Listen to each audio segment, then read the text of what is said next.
Is love always good enough? Is it always the solution? Does it make everything better? And the response to all three is no. There's a saying that love is everything, that it conquers everything. And that may be true, but sometimes it can be massively problematic. And it can be the thing that actually creates bigger problems in your life, depending on your approach towards it.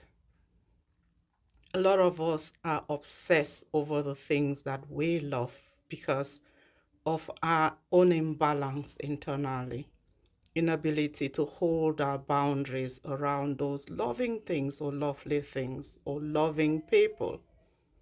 A lot of us wage war for love, for thing, for person, for country, because we want to make them ours. We want to have them in our lives permanently. And so we break and bruise and batter those people that we love because of our quest for those loving feelings. And so love isn't always positive, especially when our attitude towards it is obsessive and possessive.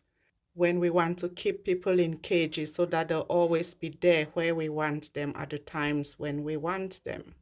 How easily do we walk away from those things that make us happy, that we are connected to with that string or strength of love?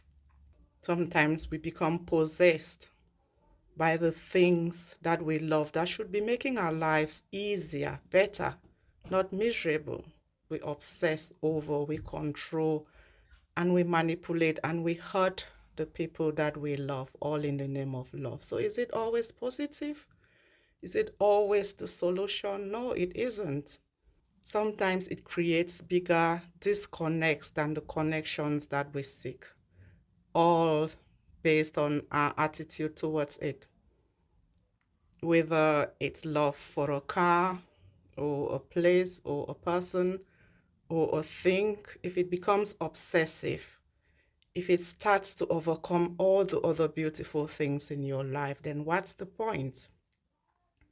Sometimes as parents, we love children, we control them so terribly, we batter them so horribly out of love because we are scared that they will get hurt or they'll go wrong. Then we end up hurting them ourselves to prevent them from getting hurt. So, what does love really amount to when we are not thinking, when we are not coping, when we are not able to manage those emotions of love? It takes over our lives and it defeats the point of what love is supposed to provide in our lives. We hurt those we love because we want to stop them from getting hurt. We disappoint those we love because we want to avoid disappointment from them. We struggle with this whole concept of love because it's tricky. And that's because we are complex human beings. Tolerance is easier said than done. Understanding is easier said than done. And when it all comes down to on the moment behaviors, actions, connections, we falter because those emotions are extremely complicated and sometimes we are not built to manage them with level headedness, with resilience and tolerance and all the talk that we sometimes tell ourselves we will.